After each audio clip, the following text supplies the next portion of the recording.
Yo, people, what we're saying, what we're spraying, back again with another stream. You see it? And you know what? Yeah, today it's a big one. It's a legendary one. It's gonna be a wavy one, you get me? But y'all know what this is. This show's about the fan. You know, where we get to find out a bit more about the fan, you know, your favorite YouTube content creators. You get to learn a bit more about them, their journey as a fan, and I guess why they made the decisions that they did along the way. But, you know, before any of that, make sure you get me, you're dashing all them kunai at the like target, you get me? Because we need to get as many beautiful people in the world in this stream right now. You get it? And obviously, big up Carefreelewisg, you know, his channel. It's in the description. It's in the title. If you're not already subscribed to him, there's no excuse for you to not and go and subscribe to him. You get it? And obviously, while you're here, subscribe to the village. We got loads of missions, and for us to be successful on those missions, we need as much Shinobi as possible. You get it? So look, those that have been to the other shows will know I can't read through the chats. It's not one of them shows. This is going to get put as a podcast on Spotify, so I've got to maintain a certain structure. But if you do have any questions for Lewis along the way, send them in as a super chat, and at the end, I will answer all questions. Well, I won't answer. Lewis will answer all questions that are sent through. So look, yeah, we got the Chelsea big fish in it. You know, the big shark, the great white swimming in the ocean. You know what I mean? One of the coldest content creators just in general. One of the, if not the biggest and most liked Chelsea content creator out there. He's known for surviving Poch. Y'all know him. You see him on all type of channels, back again, all of that, and all of the fan cams that he does outside the stadium. What a legend. And he's decided to come over here and share his story with you. So you get me? Let's bring him through and wish him a warm welcome. How you doing, bro? Thank you, brother. Blessed to be on. It's an honor to be here. Thank you for the intro. That meant a lot. Thank you, brother. But yeah, it's great to be back. It's great to be with you, man. Yeah, shout out everybody, hit the likes, all of that crap, and yeah, let's chop this up. I look forward to the show. Big up, man. Yeah, man. And obviously, you know, this is going to be put on Spotify as well. So, you know, people may not listen the whole way through. So it'd be good to get, you know, your socials out there from the beginning. Where can people find you? Yeah. Check me out on Carefreelewisg, Chelsea Fan TV. We do cameos on Don Hassam's channel, rants, Saeed every now and then. Back again pod as always. So yeah, we about. So yeah, check us out, guys. Big up. All right, cool. So look, yeah, you get me. I like to start the show with a little question, show starter question that maybe you might not hear in other places, innit? So you're known for being the supreme anti-Poch overlord, innit? This is what you're known for, innit? So let's put it to the test. Yeah. Would you rather win the treble with Maresca this season, but win nothing for the next 5 years, or have Poch as your manager again for the next 10 years and win a random trophy every season? A random trophy? Yeah, so, you know, maybe you win a Champions League, maybe you win the Prem the next season. Only one trophy per season, in it, but it's random. So there could be a world where you just win 10 Carabao Cups in a row. But this is the risk you got to take, in it. Versus one treble with Maresca for the next 5 years, and no other trophies. No other trophies. You may do stuff. You know, get to a champion. No, what? Bring Poch. Bring Poch. Bring him back. Let's call it what it is. If you're saying I win a trophy every season, then we're doing something right. My problem with Poch is he did nothing right last season. We barely scraped top 6. Now, if you're giving me a scenario where he succeeds and manages to deliver a trophy every year, cool. I probably won't even be onto him as much in that case, because I mean, at least we're racking up trophies. And then from a rival perspective as well, we are only 6 trophies away from you. 6? So, no. It's 14. That could cause a lot of ground. It's 14, still. Bro. Nah, you're adding community shields. Don't do that. Don't do that. You're adding community shields. I swear, without shields, there's a 6 trophy gap. Oh, so you don't count community shields as? Hell no. That is a pre-season trophy. Like, even if we win it, nice, good start to the season. Keep it stepping. I want to win something with like actual handles on it and all that. So nah. Okay. So you don't want the dinner plate, pretty much. You know, you don't. Nah, not for me. Like our record there's terrible anyway. I think we've got like. I remember we beat you in 06 for one, and we beat United once. And that's the only time I remember us winning the Community Shield. We lost twice to you in a row the last 2 times we faced. One at Oxlade Chamberlain, and then you beat us on penalties. City have dunked on us a few times. United have dunked on us a few times. We don't take that trophy seriously. Never have. Do you know what? Yeah, this is Do you know what? Let me ask you this question, yeah, because I'm actually quite curious about this. Yeah, so why do you think it is that as fans in mainly in England, because outside of England, they view the equivalent of the Community Shield as, you know, quite a big trophy to lift? Yeah, why is it in England the fans don't really respect the Community Shield? However, clubs actually consider it as a major. Like, clubs actually consider the Community Shield towards part of their major trophies. Why do you think there's such a different view from fans to clubs? If I had to guess, I'd say 2 things. Number one, probably just cultural differences. Some countries, they just value it a lot more than the other. And the other thing's financial. Like, you don't get anything for winning that. You get like 5k off of winning the Community Shield. If there was, I remember Lee Gunner saying this. There used to be a time where if you didn't win the Community Shield in 90 minutes, you shared the trophy. Like, that's just a devalue in itself. So I'd say a bit of both, cultural and financial, if anything. I saw actually, yeah, I heard you and Tottenham shared a Community Shield at one point. Yeah. Which, I mean, yeah, we like to help them out. You know, we like to help them out, innit? They need the little brother. They need as much help as possible, man. We even gave them a manager that won them a trophy as well. So, you know what I mean? We like to help them out when we can. We gave them 2 and they couldn't do anything with it.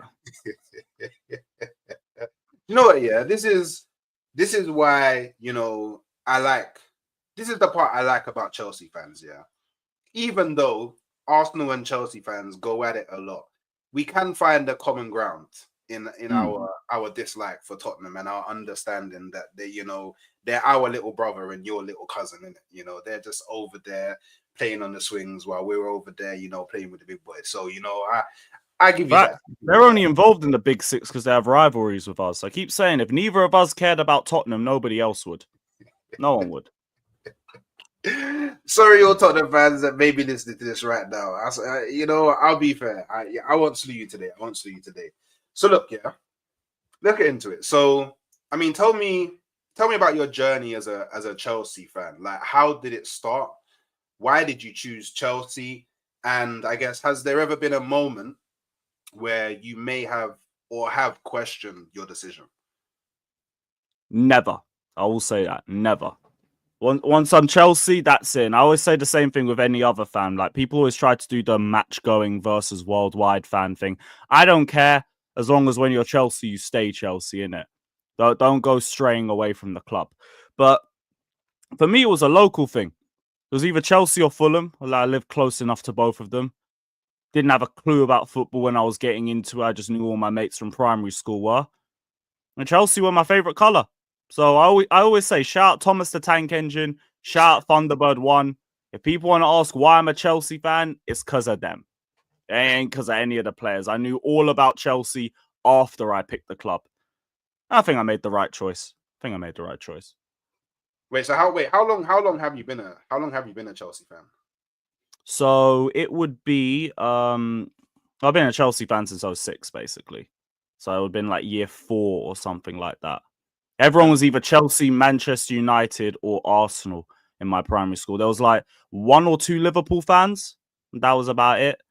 So it was either Chelsea or Fulham, or a few of my mates trying to like drag me into the United side. But nah, I saw the colour blue. I'm like, nope, I'm Chelsea, and that's it. Okay, and like, obviously without revealing your age too much, did you see the pre-Roman era, or did you become a fan once Roman was here? Oh yeah, like 06, innit? Like, I didn't know anything about football even when I picked the club. Like, I just randomly fell into the back-to-back Prem champions. So yeah, what a W. But as soon as I joined, United three-peated on our head tops and Moscow 2008 happened. So it wasn't really the best time, but I mean, we still did the whole domestic runs and everything. I remember we beat you guys in the Carling Cup, and that was the first final I ever watched.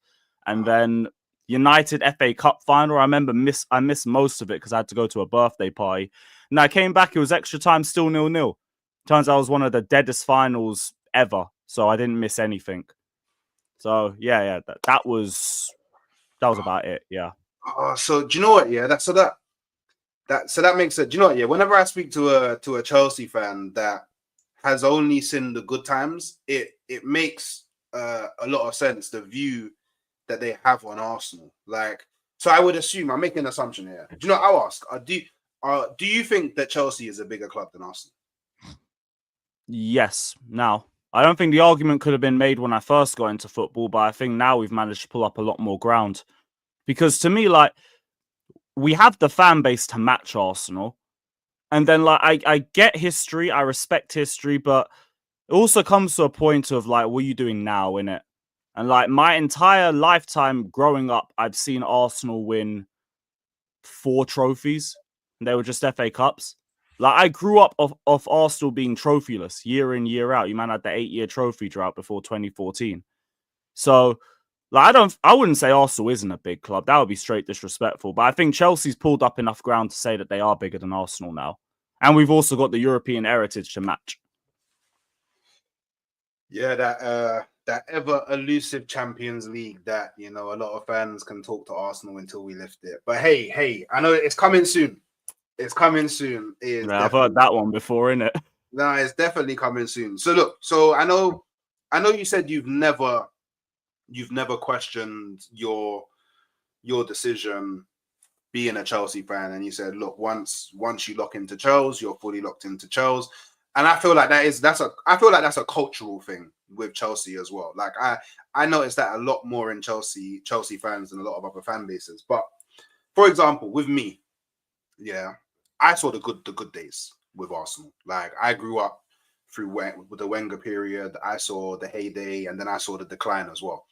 And there's been a few moments along the way where it's kind of not made me question, but made me kind of fall a bit out of love with the club. Like, for example, when we lost to Birmingham in the Carabao Cup final, I couldn't believe that. Like, that was such a like monstrosity to me that it had like I could feel it in the heart. And I remember that day too. I accepted your trophy drought was ending, and then I checked after the game. I was like, they lost? They lost to Birmingham? I gave my uncle the biggest cooking of his life that day. I swear down. But yeah, I hear it. It made me like, I would say it was one of the catalysts that made me start looking at the club a bit differently. And then time went on, and then we get to like the final years of Wenger, and it came to a point where I just had enough. I would say maybe the last 3-4 years of Wenger, I just had enough. And I didn't question supporting them, but I was like, bun this, I'm gonna go be a basketball fan now. Do you know what I mean? I'm gonna go watch basketball now, because the football is it's a bit too much for me. And I only lasted about 2 games. And I started getting the itches, and I started catting for watching my club again. And then I came right back, and I even watched those games I missed on repeat. But has there been times in, I guess, you supporting Chelsea where you've got close, maybe the emotions overcome you, and maybe even in the Poch era? Because I know that y'all didn't really like that. Even that, maybe even now. Well, not necessarily now, but in the Clear Lake era as well. Like, surely that you finished what 12th? But the thing with finishing 12th was, I heard we saw in was it December or January? January. We heard that there was going to be a fat clear out of the squad. So as soon as I heard that, my mind went just straight to vibes. I was like, cool, give me 40 points. I don't care. The season's a write-off anyway. We sacked Tuchel in September. It is what it is. But I never really felt detached. I've never felt like wanting to stop watching Chelsea, but I will say last season I got to a point where I was just disgusted with a lot of the movements that were going on. Not just in terms of Clear Lake, but in terms of like just keeping Pochettino in the job for that long. The football that we were seeing and the decisions being made in game never really went into games with any sort of confidence. And also the fan base. Like I've never felt so disappointed in sections of our fan base, big sections of our fan base, than I was last season. Because I likened last season, in terms of the fan base, to being like 2020 Arsenal, where you guys were playing terribly, but it was all just trust the process, believe, and all this crap when it was never really materializing on the pitch. And we mocked you guys for that relentlessly. And then I see our fan base trying to do the same thing last season. I'm like, are you man serious? You guys cooked Arsenal year in and year out for this blind optimism crap. And now you lot want to do this when I'm sitting 11th in April. We didn't break into the top 7 until May. And people wanted to act like things were okay because we won 5 games in a row, even though 3 weeks before that last game, we got bopped 5-0 at your ground. I was like, what? That is like that's the closest I've got to it. And I'd never be in a position where I'd stop watching Chelsea anyway. Never. But it got to a point where I was just disgusted with a lot of what I was seeing in terms of Chelsea fans, the manager, the direction. I was worried they were going to keep him. I was so worried. So when they got rid of him, you know what, Clear Lake, you've made some bummy decisions. You got another year out of me. Just because you made that decision, you got another year where I'm going to try and believe in you guys a little bit. Because I think the squad's always been built up in the right way. Everyone mocked our transfer window last summer. It was actually a brilliant transfer window. The amount of deadwood that we got out of the club, the sales that we made, and the players that we brought in. You just handed it to Poch. And that was the problem. That was literally the problem. And everyone called me the biggest agenda merchant. I have no idea about football. I'm a waffler and all of this crap. Here we are, 3 months with a championship manager, and we're exactly where I said we should be, competing for top 4. People didn't even expect us to be in this point right now. But here we are, because the only problem was the coach, and it was driving me nuts that nobody was noticing it. It was staring people straight in the face, but because all the players that we had weren't household names like people were used to in the Roman era, they wanted to stand by the one household name they knew, Poch. Like, really? I didn't even take into account that he was a ex-Tottenham manager until I listened to him speak. Tottenham. The definition of Tottenham. That's why we turned into bottle jobs. Do you remember when Robert Sanchez passed the ball to Declan Rice? Yeah. We were cooking you all the way until that point. We could have lost 4-2 after that.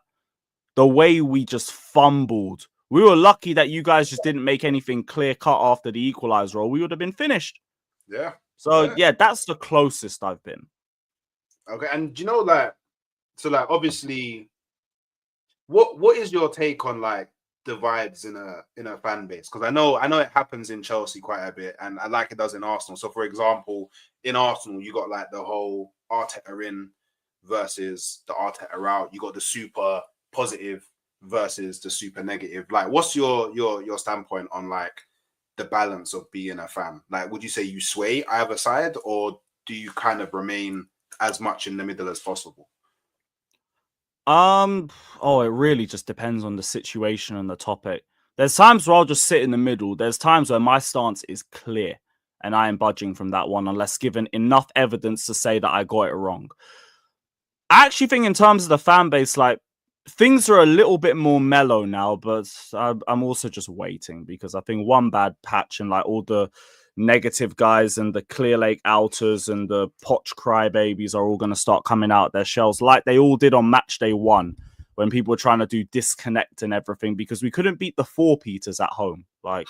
Whatever. Where were these standards last season, by the way? But whatever. We couldn't even beat Brentford and people were trying to waffle about standards now. But things are mellowed out a little bit more because we're third. What can people moan about right now? No one even expected us to be in the top 4 at this point in the season. And we've got a favourable run of fixtures coming out. The toxicity was more last season. Poch in versus Poch out, all the discontent around the new owners and everything, and just our position last season. That was when it was really toxic. And even then, I don't even think it was as toxic as the Sarri era. The Sarri era was the most toxic I've seen Chelsea as a fan base.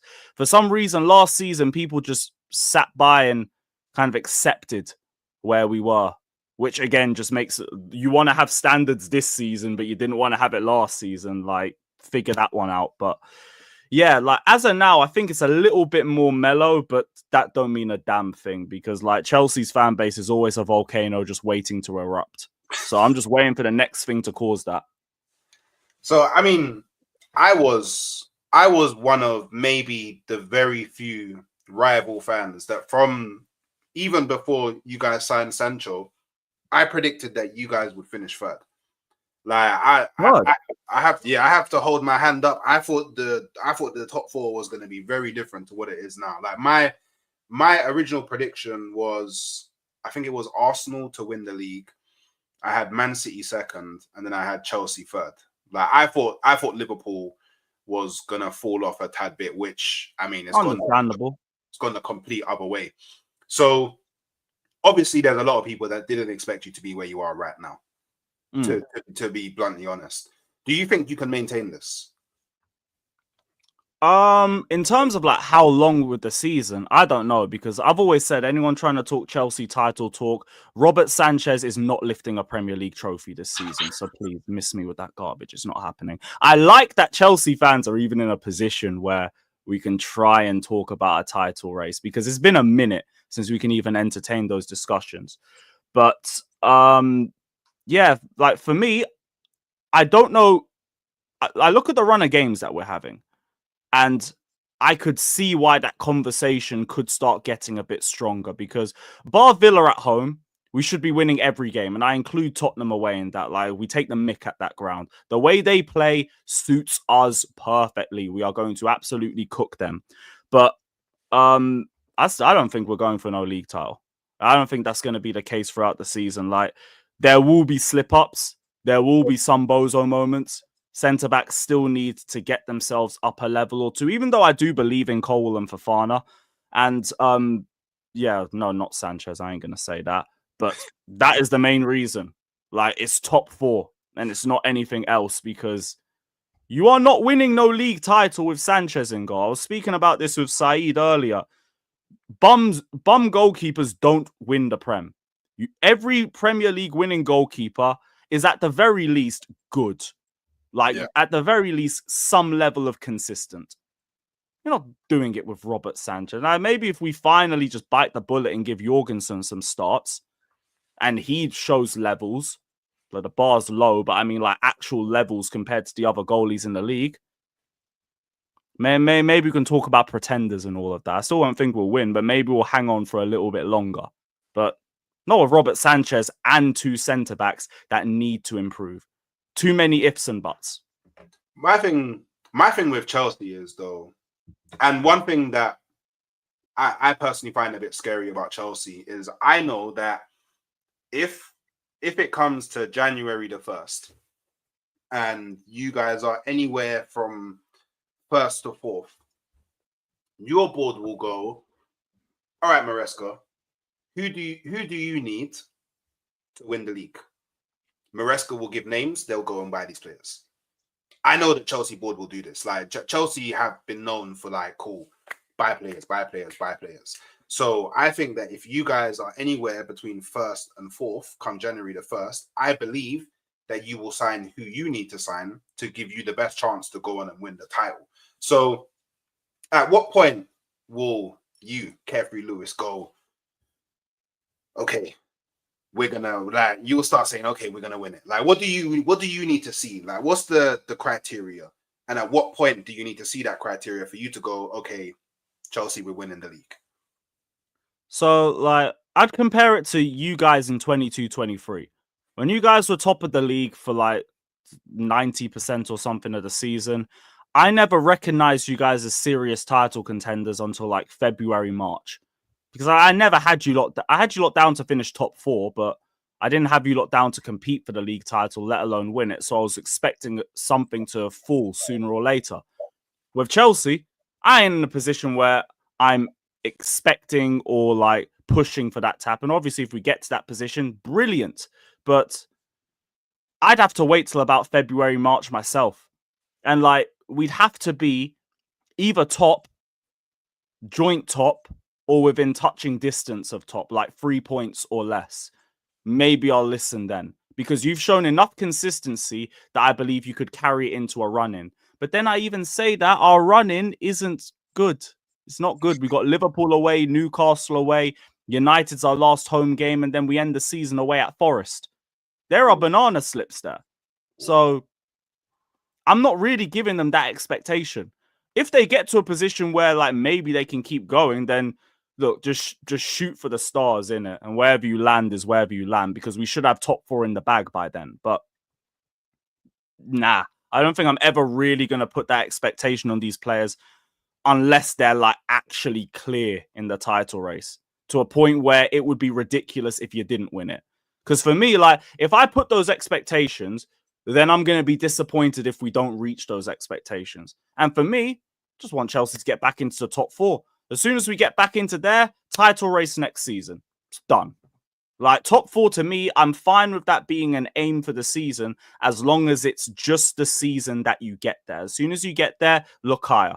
Because if you don't, you start becoming a top 4 team, and that's not what we're looking for. But we need to get back there. We should have been there last season, but Poch tax. So go get it this season, and then we go for the title.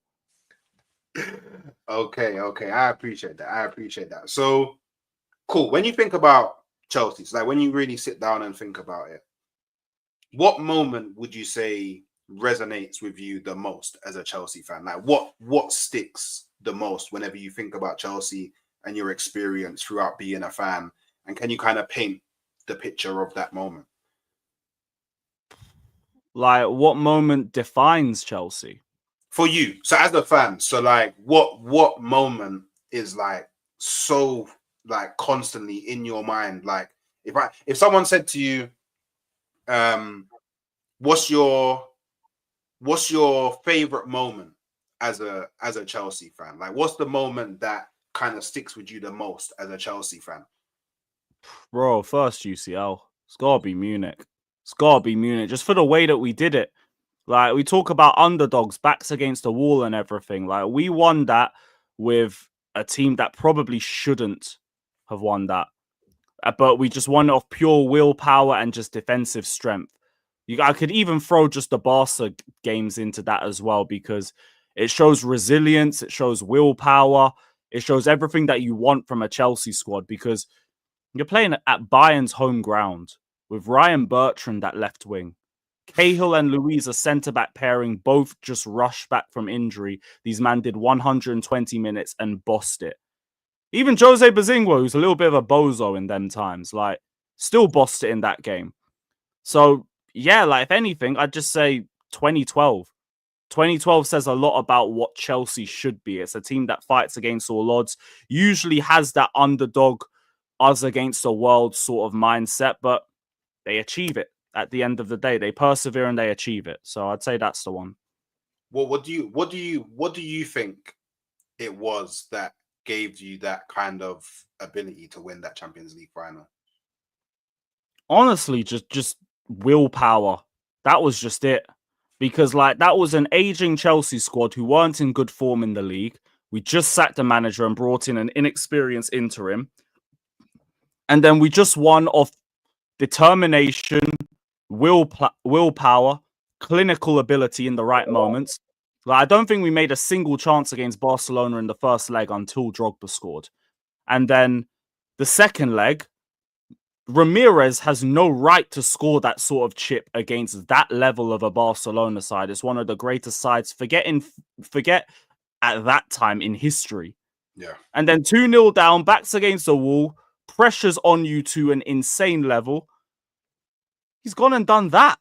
It's ridiculous. And then again, we defend backs to the wall. We have Cahill, who's come off injured. John Terry's got himself sent off.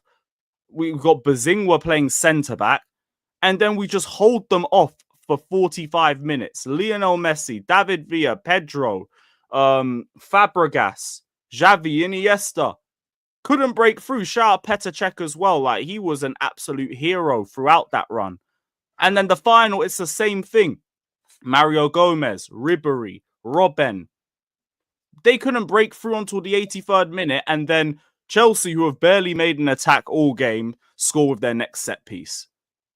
Cech saves the Robben penalty. Like, maybe it's a little bit of God's grace as well. We got to give grace to God for that too. But yeah, like, it was just straight willpower, determination, and just, yeah, like luck. Everything.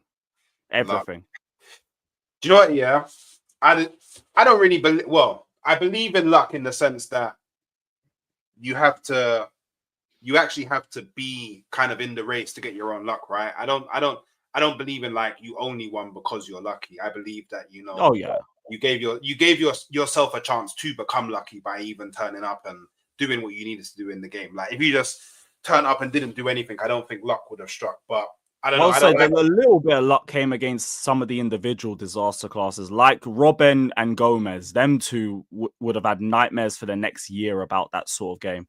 Probably Gomez still, because I think he left that summer. At least Robben redeemed himself the next year at Wembley. I don't even know if Gomez got that moment for himself. Yeah, no, definitely. So, look, I only found out because I had to ask you for the show. I don't know, maybe people already know, but your favorite players of all time at Chelsea are Drogba, Hazard, and Christensen.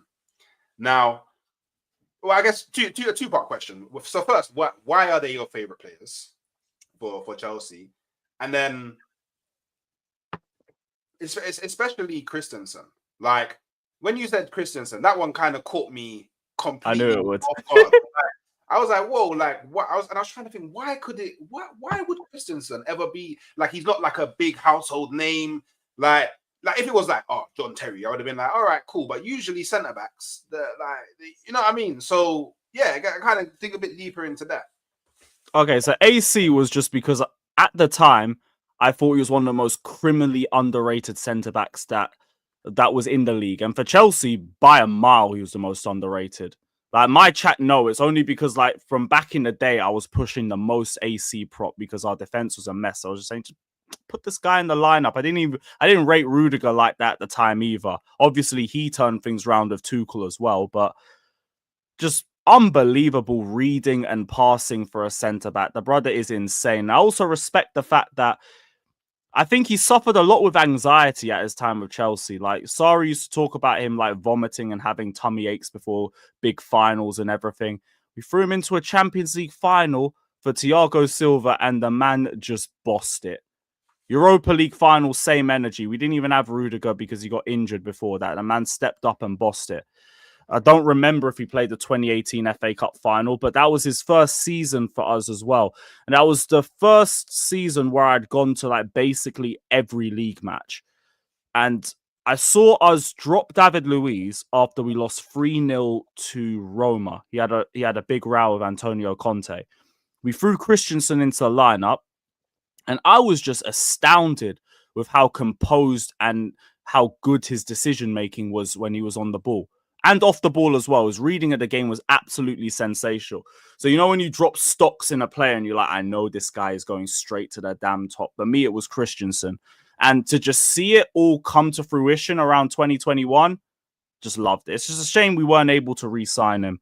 Blame that one on Marina and the old regime, because these guys were like, we'd rather give the big money to the forwards instead of the centre backs, even though like we won the Champions League with the best defensive record since 1994.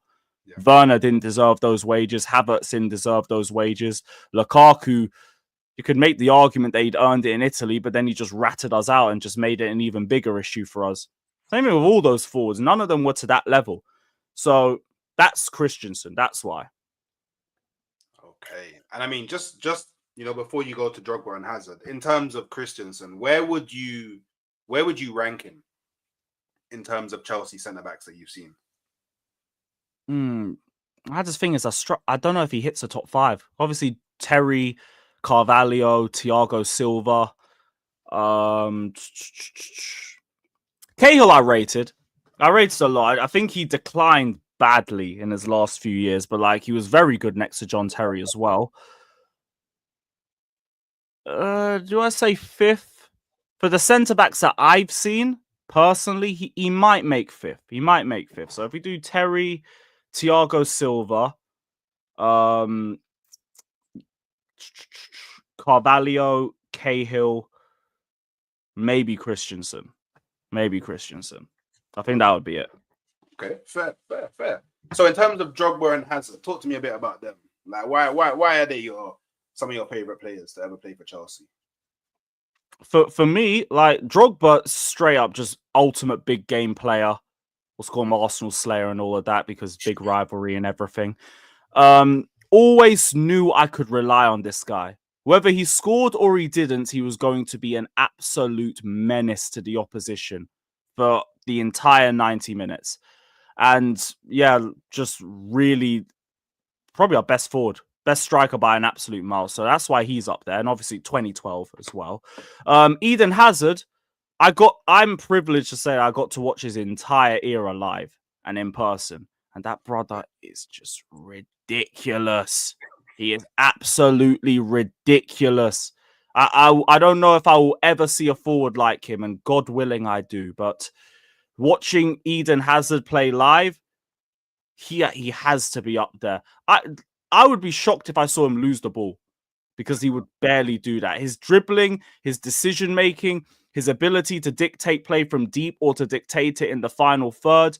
His finishing is very underrated, only because he's such a playmaker. He will not shoot unless it's the perfect opportunity for him to. But that's why he's so good at finishing too, because he was always a threat with his shots. I couldn't ask for more. I couldn't ask for more from him. Yeah, no, he was a very, very, very special player. And like literally he came to the Premier League and started killing it like pretty much immediately, right? Like there was no like none of this bedding in period, none of this adjusting to the league. It was literally he came in and he took to like a duck to water in it. So yeah, and I mean, will we ever see a player like Hazard again in the Premier League? I don't know. If I do, hopefully it's at our club again. Also, Hooks, I don't know if you saw that bomber, but I've just dropped in the private chat. Yeah, Ornstein just dropped that now. Okay. Hey, well, you know what? Yeah, you know what? I'll touch upon that afterwards. Yeah, because it'll be interesting to get your thoughts on that. But cool. Out of Drogba, Hazard, and Christensen, yeah, you can bring any one of them back in their prime into this current Chelsea team. Who are you bringing and why? Oh, Drogba. Straight up. Like, actually, no. I don't know, man. Because I'd say Drogba just solely for the goals. But I need a centre-back that I know I can rely on, regardless. I need a centre-back, innit? Like, if I had added, like, Petr Cech or something into that as well, I would have just said him right now. Just so I know I have a goalkeeper I can believe in, because I need Sanchez out of this 11 until he shows me otherwise. But for now, I won't lie, I bring Christensen back in it. I need a centre-back. I need another centre-back. No, Hazard didn't even get a thought, you know. What prime you wouldn't bring, because I don't know about I like our forward line. That's the thing. So, like, obviously they improve it. Like, goes without saying. But I mean, our problem isn't going forward. Our problem is at the back. So go get me. I need the centre-back. I need the centre-back, innit? I got to look at our biggest needs. Yeah. So, yeah, that's why Drogba has a big up to you, man. I'm taking AC back. That's very logical. Very logical. No, okay, I can hear it. I can hear it. Usually people go with the more flary player, the killer. But your defense is pretty whack. I will have to be completely honest. So, look, as you just alluded to, you know, you sent in the private chat. Pep Guardiola has extended his Manchester City contract by 1 year. What impact do you think that will have on this season? I don't know, you know. I don't know if that might be able to help them in January to bring in players and bring in reinforcements, because obviously they need that Rodri replacement, and they could maybe look for another centre-back as well. So maybe that would help them, because players aren't really going to join if it's like, okay, what if Pep leaves? So I'm joining for Pep to be gone in 6 months. No one's going to do that. Now they can say Pep's here for another 18 months minimum. So yeah, I think it helps in that sort of regard. Maybe it helps settle some of the players on more expiring contracts. But other than that, I don't think it makes too much difference, because their problem wasn't whether the manager stays or not. It's just they're getting cooked without Rodri. So it will help them in the January window. Do you not think that part of their bad form could have been down to the fact that the Pep kind of, will he stay, won't he stay? It was kind of up in the air and there was no real stability regarding Pep. Maybe. I don't know, because it's very speculative. Like, I just think City would have been at least level with Liverpool now if they didn't get those injuries. Injury killed them, because we've seen last season, they're Rodri FC. There's a reason why Rodri won the Ballon d'Or. I never really understood the outrage behind it. The only outrage is that he didn't win it the season before that. Yeah. But Rodri is the key to Manchester City. It ain't Haaland, it ain't Foden, it ain't anybody else. It's him. So without him, look at the results. Suddenly City are a lot easier to handle. Yeah. No, and you know what, part of like City's drop right now is something that's really frustrating me with Arsenal, because we should have taken advantage of this. But right now it seems only Liverpool are really taking advantage of the Manchester City decline. So yeah, I can't lie, that one there is a big super frustration for myself. So cool. So obviously, spoiler alert, you're a football content creator. quite a big one at that as well. Can you tell us about a bit of your journey as a content creator? Like, how and why did it start? And do you think that being a content creator, has it made you support Chelsea any differently to, I guess, your normal football fan? I think being a content creator just made me a lot more careful about my stances. I think some people will say I'm not like that, but I really am. If I decide to turn on someone, or if I decide to lose belief in somebody, it's genuinely not because of agendas or because I need somebody to scapegoat. It's because I look at you and I'm like, yeah, you're the problem. And respectfully, I will throw anybody under the bus if it's for the benefit of this football club. Because, like, again, that's the standards that you need at the top. Look at Real Madrid. These men want a treble, and now they're cussing out Jude Bellingham. They're cussing out Mbappe. They're cussing out anything in sight. I look at Real Madrid as a fan base. I am just impressed. So impressed that these men can be so easily dissatisfied. Because that's what you need to stay at the top.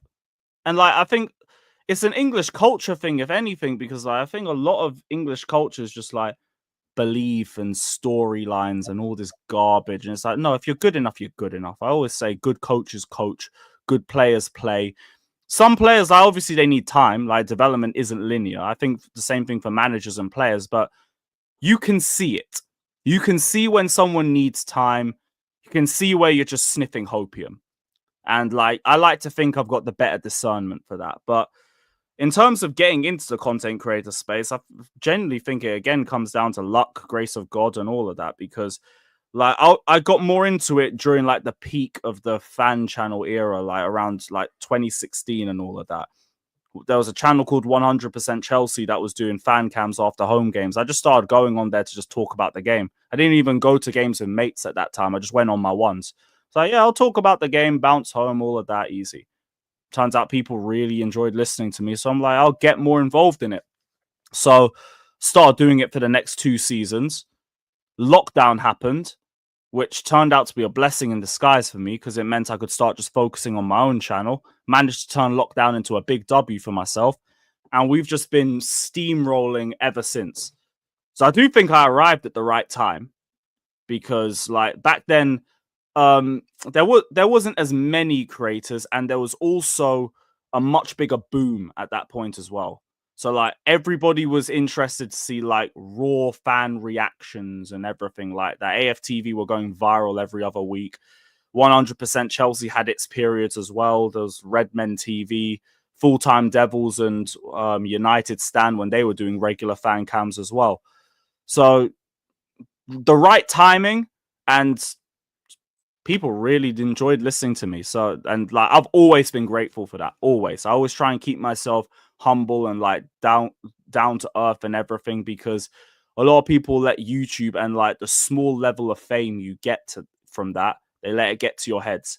And like, just as easily as you have it, you can lose it.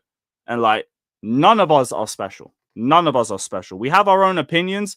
People might say that you're special. They might really enjoy listening to you. They might see you as a fan, and they might be a fan of your work and everything. But really and truly, we're just normal people just talking football. So yeah, good luck, good timing, and all of that.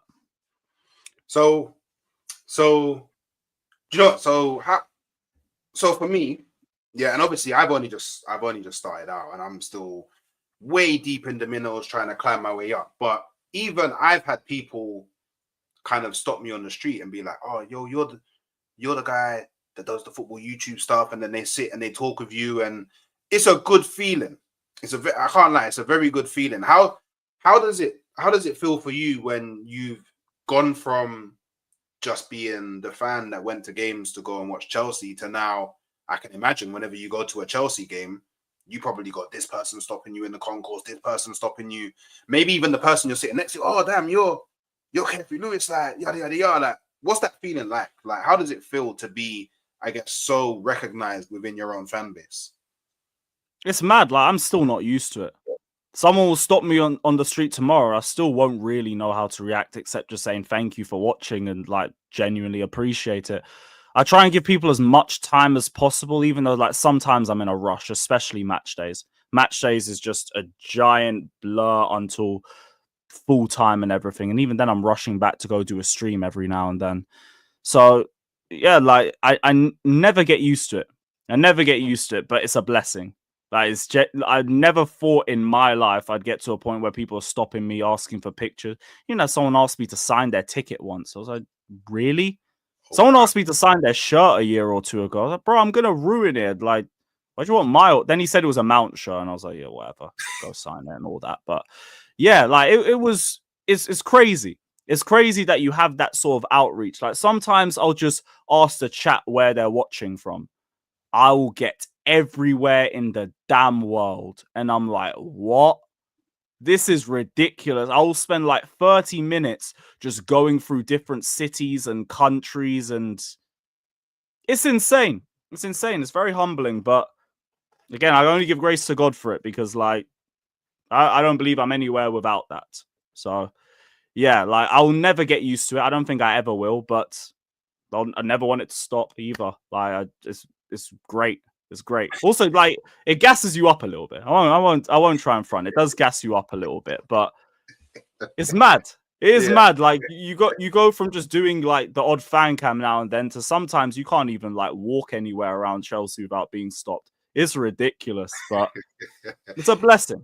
It's kind of like being one of the players, isn't it? Obviously not to the same kind of extent, but like, it's like you're famous now. Well, I mean personally, like, I think when you get to like a little taste of it. But yeah, you got a little taste of fame, and I can only imagine how difficult it is to actually view, because obviously there's also the side of like, not every time you're going to a game you're going to be in the state of mind where, or in the emotional state where you want to deal with speaking to like a lot of different people. So there's also that part which can be a bit taxing on the mental. But I do imagine like some of the perks you may get. Have you ever got any perks? Like, have you ever been recognized by anyone in the actual Chelsea institution? I remember one time in like 1920, I went to take a picture of Mount by his car. And then my ex at the time told me that he'd already spotted me before that. Which, if that's the case, then that's crazy. In terms of players, I don't really think I've had a player clock me. Like, the maddest person to clock me was, Kenny All-Star, right? Yeah. Yeah, I went to, he was doing a show at like, what was it? Elephant and Castle, Ministry of Sound. That was it. And like I went out to have a little smoke because I was just having a shit night. I won't even front. Like everything that could have gone wrong in that night out had gone wrong. And I just see him walking out, and like I nod my head at him, and he's like, "Lewis, what do you mean, Lewis? I came here to see you, brother. Are you kidding me?" And he's like, "Yeah, like you're that Chelsea fan TV, brother. I rate your thing still." Like, fair enough. I didn't even know what to say. I was like, "Yo, peace. I appreciate that." Like my night went from 0 to 100 like that. I was like, "Yo, everything's gone wrong," and now Kenny All-Star of all man knows me. I went to give him ratings, and he went and just did the whole 180 on me. It's mad, but yeah. In terms of players, I haven't really seen a lot of them clock me, which in some cases might be a good thing because half the time I'm cussing out half of these men. Not this current team. The older team, like the most of 22, 23, them lot would have hated me because I didn't like any of them bar about 5 or 6 players. But probably for the better. Also, God forbid I ever walk into Pochettino. That will be a long day. I did say I wanted to try and get a picture of him after Soccer Aid just to like try and wind up all the Pochinners. So I said goodbye to him personally and all of that. I never got to. That's funny. Do you know what? Yeah, a random question just popped into my mind. Who do you view as like your biggest rivals? So, like, as a Chelsea fan, say, okay, cool, the Premier League fixtures are out. Like, what's the one game, home and away, you're looking forward to the most? Arsenal, always.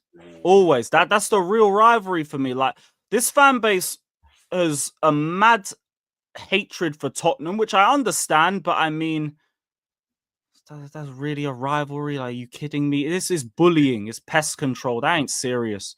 Like, their new ground, they've beaten us twice one in the cup, once in the league, and we've won every other game. They've got one win at our ground since 1990.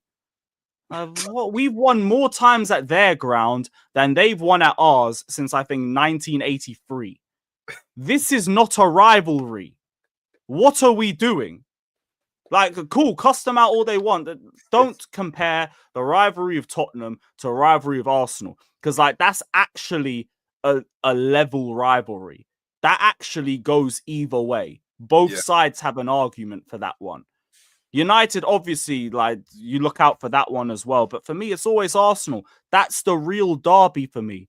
Even the West London ones, like Fulham and Brentford, they're not even like derbies like that. QPR, I've been waiting years for QPR to go up because there's actual hatred between both sides. Yeah. It's an actual derby. You have a derby feel for that. Fulham and Brentford, might as well hold hands on the way to the ground. I ain't serious. Brentford somehow is a less serious rivalry than Fulham is. And I didn't think that could be possible. But Fulham ain't serious either. So QPR, when they want to be serious, we can start respecting West London football a bit more. Until then, it's like Fulham and Brentford beef more with each other than they do with us.